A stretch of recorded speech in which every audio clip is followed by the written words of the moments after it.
Buonasera, Bianconeri, and welcome back to the All Juve Cast channel. I'm Alberto, and we are going to recap the news surrounding Juve today and put a Twitter post out there looking for some questions. And obviously, there's some big news today, but we're going to start off with one of the underlying things, which is news breaks out that Cuadrado, the team, is looking at extending Cuadrado. And you've got some mixed feelings. Look. Here's the thing with Cuadrado. While I may have my extreme frustrations with a lot of his playing style, the thing about Cuadrado is, and I know he's 32 and a lot of people are like, even though that they love him, those fans that love him are still saying, I don't know about this. Look, the fact that he's extremely versatile and he's got a great ability at staying healthy, I think, as a utility guy, as long as the deal isn't a ridiculous amount, as long as it doesn't hinder us that way, he's great as a utility player. So as long as we treat the contract as that of a utility player's and we do it for 2 years, I'm fine. But if we jack the money all of a sudden for the final 2 years, I don't necessarily like that. But if we give them just a solid renewal, 2 years max, fine. I'm fine with that for Cuadrado, and strictly just because of the versatility. Because also you got to factor in Juve's got some finance deficits we got to overcome. So honestly, having a utility guy is going to be a must, because if we're going to make some advancements somewhere, we know Juve is notorious for leaving some gaps in the roster. So I'm okay with it. And that was a question that quite a few people brought in. I know Chris from Wakefield wanted my thoughts on that one. And honestly, yeah, that's fine. We get into McKennie. This guy right here, a lot of love going out for McKennie, especially after the performance against Barcelona in the Champions League, and rightfully so.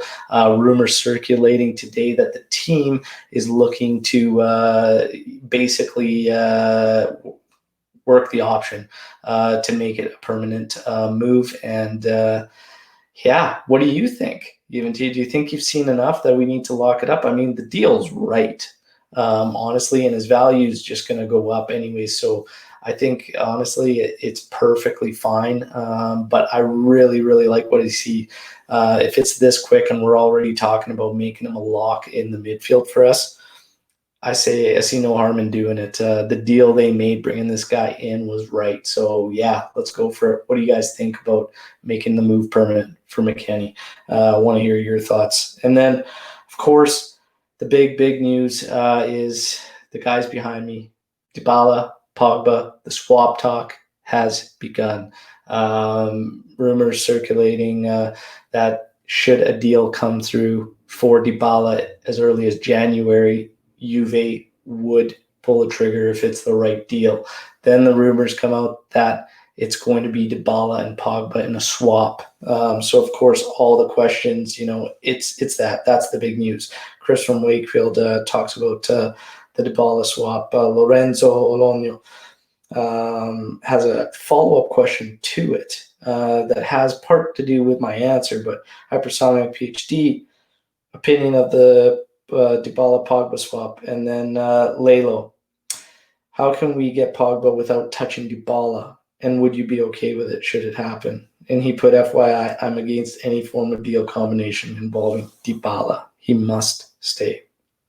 So here, I put out a post today, and I just basically said, look, from a fan perspective, I'm a huge supporter of Dybala's. I love the kid. Not even a kid anymore. He's 27. Look, I love the guy. I love what he's done. I loved what he's done over his tenure. I loved last season. Thought it was turning corner.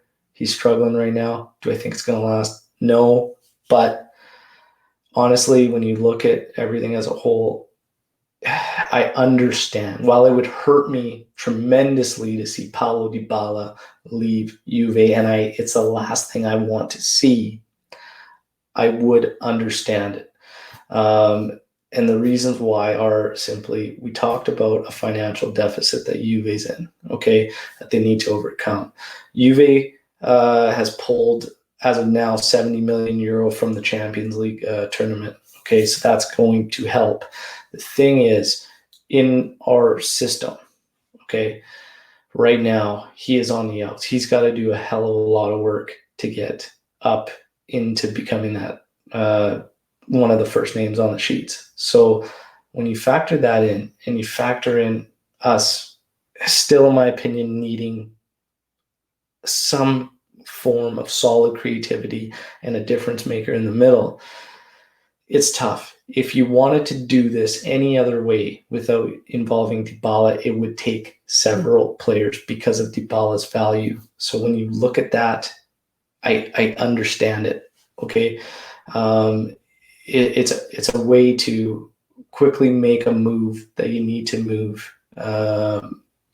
It's a way to quickly make a move that doesn't hinder your team drastically.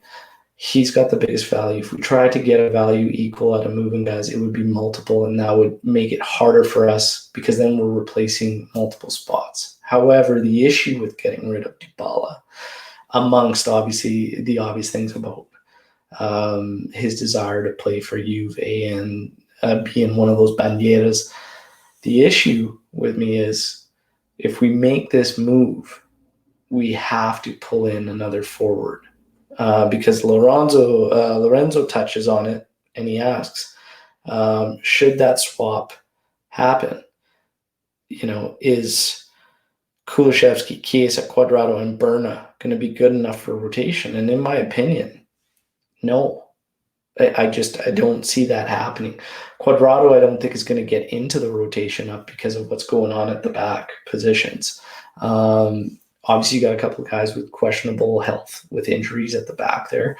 Demiral, Chiellini, and whatnot. So Danilo's being used back there. Cuadrado, I think, is going to remain as kind of that right wing back as our plan A. Kulusevski, we've seen him play up top there once, but he's another guy. He's kind of in the same boat as Dybala. He hasn't made any one position his own. So that's a big question mark. Chiesa, there's a possibility there with Chiesa. However, all these guys don't play that spot the way Morata does. Dybala has even struggled to do that. However, we know the quality of Dybala, and we know that he can play up front there. So it's tough. You'd have to bring another one in. But then, of course, that rumor comes out that Juve will also be looking for another striker in January. And then we have more questions about who do you bring in as a forward or possible options. Look, this is a tough one too. But if you're going to move Dybala and you're going to make the swap, this is a tough one because if you're going to go 1-for-1, that's going to be tough. Then you're pulling out of your own funds to not only replace Dybala's spot, but we're almost skinny as it is with Dybala there as far as guys that can truly play up there. So we're almost skinny there as it was. Who do you pull off of the bench? Like, there's the issue. You're pulling out these other guys that may not necessarily work in that spot. So really, we talked about it in the match when Ronaldo didn't travel. I believe it was Benevento. So he doesn't travel. You have Dybala and Morata. You have nothing else for a guy that can play up top there. So even moving Dybala straight swap here and bringing one guy in, you're still skinny truly at the top. And Kulusevski would be, again, an experiment, even though he did it that one match. Whatnot, he's tried a couple after there, and it didn't work out so well. And he's tried a couple other positions. Chiesa, the possibilities there. However, I think he's truly a winger. In a front two, I've never seen it. And that's an experiment as well. So there are some issues there. Be very, very interesting. But everybody wants to know, would I do it? Would I do this swap, Dybala for Pogba? Holy man, it's tough. While I have been saying the traits Pogba has, I even said on the last episode of the podcast, he's got the traits we need, that I think we need in there. But to do it for Dybala, that's tough. That is tough. I don't necessarily know if I pull the trigger on that one.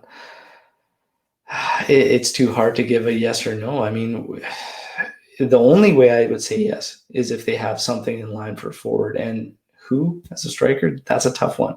I would have loved to see a guy like Moise King back. The thing with that is you've got Morata, you've got CR7 locked, so you don't need to pull in another big gun. The other thing is if you pull in another big gun and Ronaldo decides to stay financially, what are you going to do? Morata's almost made it so far with his performances that we have to sign him.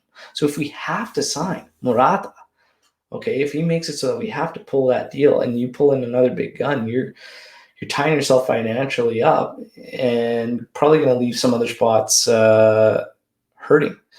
So it's a tough one. I think we need to find the right guy that's happy to share minutes and be that guy that comes off the bench. Who that is, I'm not sure. We know the targets that were there as some before we tried to get Morata. There was Suarez, there was Dzeko, there was Milic. There's even talks of Giroud. And Giroud, I'm not a big fan of, to be honest, but he has been the guy that is happy to come off the bench and score a lot of goals. So the price was right. You got experience there. Guy could score goals, got a good goal scoring record, to be honest. Maybe that's a guy if the price is right, just for coverage. Like I said, it's more just coverage. As I feel Morata and CR7, those are the guys that are locked in. So it's a tough one. While I would much rather go someone younger, there's a lot of question marks here. Dybala also, he can swap. Maybe it's better to go for somebody and not blowing all the money, and maybe you say try and get rid of Dybala. Okay, and then pull in like a Locatelli or a Noir at less value, and you can use some of that value from Dybala also in a forward. The problem is, and this is the thing, even while these rumors come out that Juve could be looking for this striker and whatnot, where is the money all of a sudden coming from? Because we know we had a big deficit. That's 3 seasons in a row as well. Not only that, but 70 mil from Champions League, that's great, but that, again, is just chipping away at that loss. Who's going to buy Dybala? All the teams are in the same boat with a huge loss of revenues from the stadium ticket sales and everything. So big revenue loss. Who's buying? The swap deal might be the only way to make it happen. Maybe a team like PSG buys, but I don't know. There's a lot of speculation here, but would I pull the trigger on this deal? Oh, man. While Pogba helps the team, in my opinion, in getting a game changer in the middle with creativity that can hit the ball from good range, it also hurts a team by getting rid of Dybala because lack of options up there. And the quality's there in Dybala. It will start to come through. I don't know. Straight swap, I don't think I do it, to be honest. Tough one. But I want to know what you guys think. This is going to be a story that's going to be gaining a lot of momentum as we are in December as it is, and the window's coming up. I want to know, do you pull the trigger? Dybala or Pogba? Let me know. And as always, until next time, Forza Juve, Fino alla fine. Thanks for tuning in. Buonasera, Bianconeri.